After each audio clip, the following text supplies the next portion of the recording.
Hi, my name is Melvin Cobb, and I am the author of The Queen of Kush, a book that is a fiction about the queen by the name of Amanirenas. She was the one who led the revolt or the war against the Roman Empire circa 27 BC through 24 BC. And oftentimes I get questions from people who have read the book asking various things about the details that they found inside of it. And what I thought I'd do is compose some videos. And in these videos, I'll explore the fact versus the fiction of the novels. Before actually writing the novels, I spent about a year and a half or so doing research on the Ethiopian kingdoms of Axum and Kush, and just came away with a lot of information and a lot of great detail. And I asked myself, okay, how can I actually share this with people? And that's what gave me the idea of writing the novels. So let's go ahead and start off with this first novel. And by the way, I've written 5, and I'm just going to outline the Queen of Kush right here. So one question that I get about the Queen of Kush is this: was Amanirenas a real queen? And was she a real person? The answer to that question is a resounding yes. That is a fact. Amanirenas reigned roughly from 40 BC through to 10 BC. The years that we have are approximations, mind you. It's not like we have the detail that we've got from the Romans and the Greeks, but we do have some very good information about the kingdom of Kush, which was actually 3 different kingdoms over a period of roughly 1,000 years or so. It had a section in Kerma, and then another section of it was in Napata, and then finally Meroe, which is where Amanirenas actually reigned. And she was a very interesting individual. There have been many videos that have been done on her on YouTube and some documentaries, and I encourage you to do some research and to watch those videos. You find a lot of good information. But mind you, a lot of the research I did was prior to YouTube being a big deal. But what the information I did come up with was very interesting. For example, we'll start off with the term queen. All right, the term queen in the kingdom of Kush had several different titles. First of all, you had the queen, then you had the queen mother, and then you had something called the Kandeke, or the Candace. We use the term Candace nowadays because of the scripture in the Bible in Acts chapter 8, when Philip baptized the Ethiopian eunuch. The Bible tells us that he served underneath Queen Candace, or really what Candace was not a name, but it was a actual title. And the term Candace is a Latinized version of the word Kandeke, which basically means queen regent or queen mother, but it could also mean something along the lines of the royal woman. It also had a religious political significance to it as well in the land of Kush, because the queen mother was the focal center of what they called the cult of Isis. And the cult of Isis basically was the figurehead that worshipped Isis, or led the nation or the people in the worship of the goddess Isis. So the term queen mother originally referred to the mother of the king, and oftentimes she would be the co-ruler or the co-regent with him until he took his own wife at some point. The title would also be a designation for a woman who ruled independently at times, in which there were many of those throughout the long history of Kush. Let's take a look at the actual fact and fiction in the story about Amanirenas herself. There are many things that are based upon fact in her life in the novel, but I also had to come up with some fictitious things that are in there as well. So let's start with the fact. Number one, Amanirenas did win favorable terms from Augustus Caesar during as a result of the war that they had with Rome. Now that's different than actually winning the war. Historians look at that war and they really call it more of a stalemate more than anything. And the little background on the war after the Battle of Actium, which was led by Mark Antony and Cleopatra in 31 BC.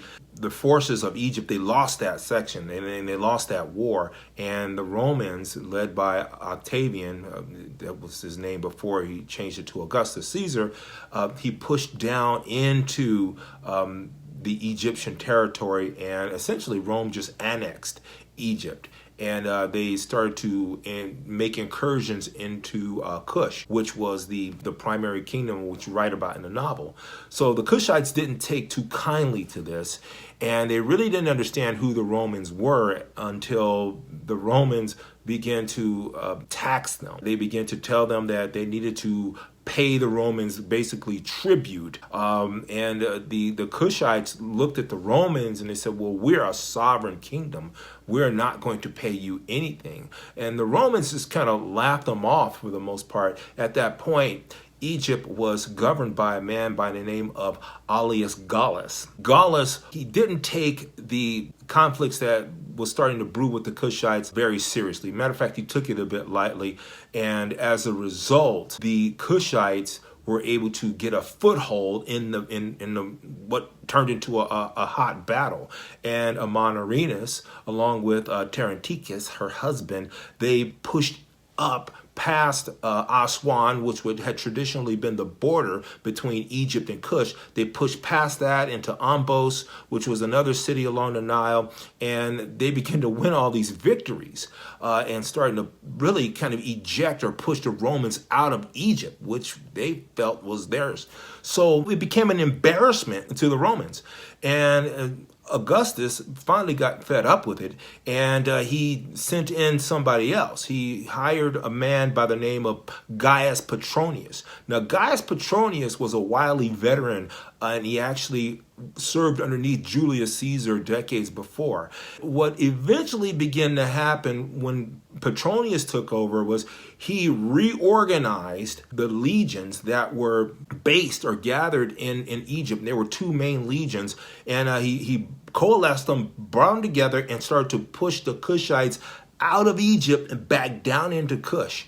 And really, if you think about it, the Kushites really didn't have a chance. If the Romans really wanted to bring in about 20 or 30 legions, they had the technological superiority to do so. However, they couldn't do that simply because if they had brought in those resources from other parts of their empire, then that would have made them vulnerable to the Persians or vulnerable to the Goths and the other barbarians that were north of the empire itself. And Amanirenas knew this. Basically, even though Petronius started to push her back, she still remained steadfast that they were going to fight against the Romans and not give in to their oppression. And essentially, it became a stalemate. She galvanized her people and pushed them back, and it kind of all came to a head right around a city called Primus. She was able to garner favorable terms because the Romans looked at that and they said, these Kushites aren't the pushovers that we thought they were.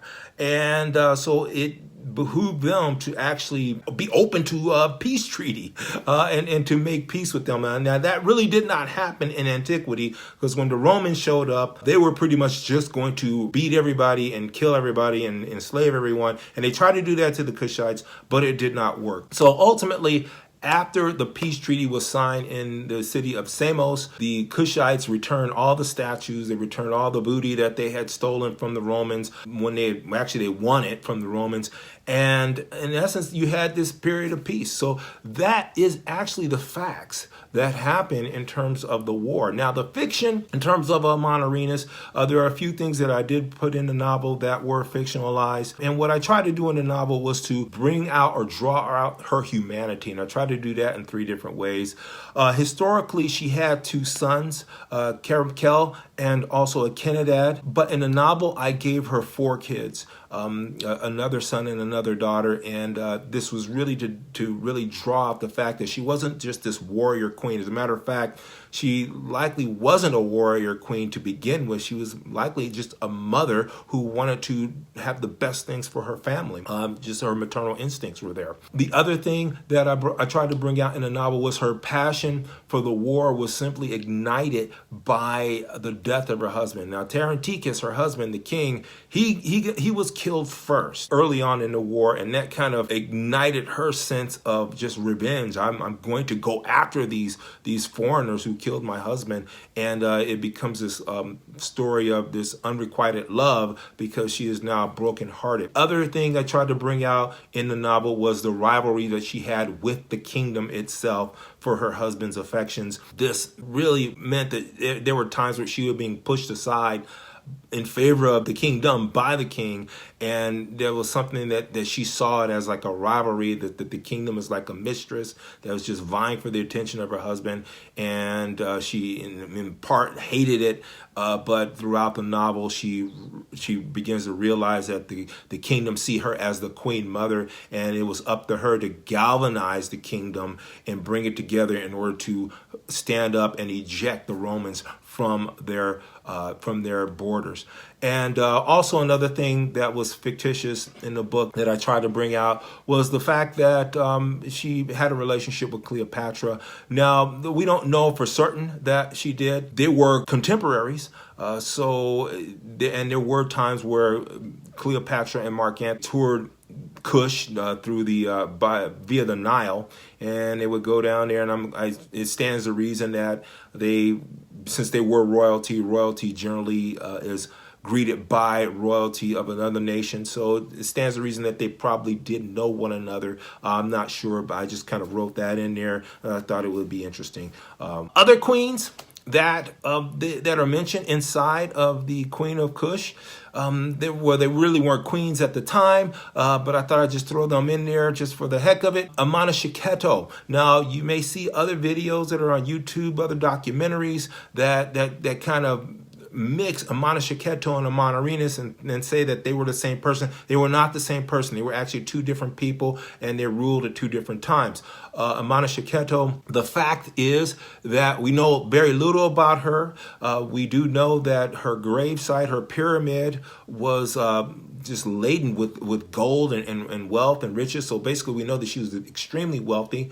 We know that she reigned from 10 BC to about 1 AD, which means that she became the Candace after Amanirenas passed away. So what I did in the novel, the fictitious part of it, was I made Amanatore the younger sister of Amanirenas. And so there was a relationship right there. There was a rivalry right there. We don't know for sure, but we do know that there was a relationship. And Amanatore had a very short reign as well, only about 10 years or so. Now, the other thing that I brought up in the Queen of Kush was Amanatore. She was another queen or another Candace that is prominent in history.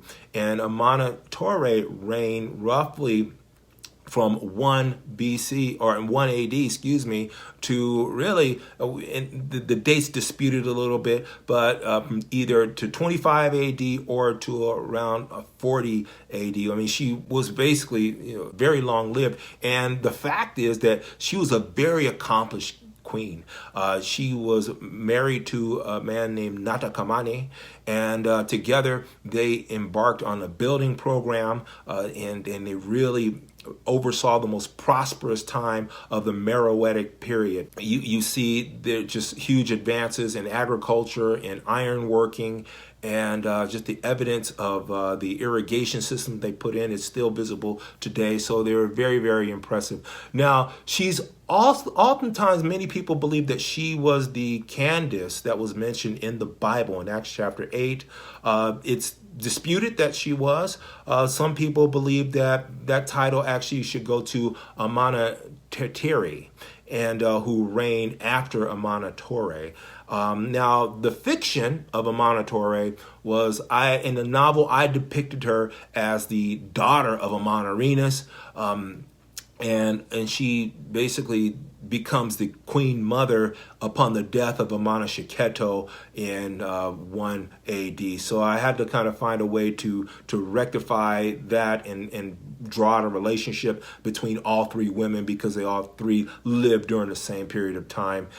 So it may have happened, it may not have happened. We're not really sure. Again, we don't have those records to the degree that we have with kingdoms like the ancient Roman Empire or the Greeks or even the Persians. So the queens, in short, was very fascinating. Amanirenas did exist. She was just this fabulous queen, and she has become a symbol of just the pride of Africa for thousands of years. I learned a lot writing the novels, and again, I'm going to try to share these things with you in these videos, but I encourage you to do your own research. I encourage you to draw your own conclusions on who she was, and because it's part of the African heritage, be it either African in Africa or African Americans, she belongs to all of us. Okay, thanks for watching, and let me know what your thoughts are. Let me know what you think about the ancient queens from the land of Kush.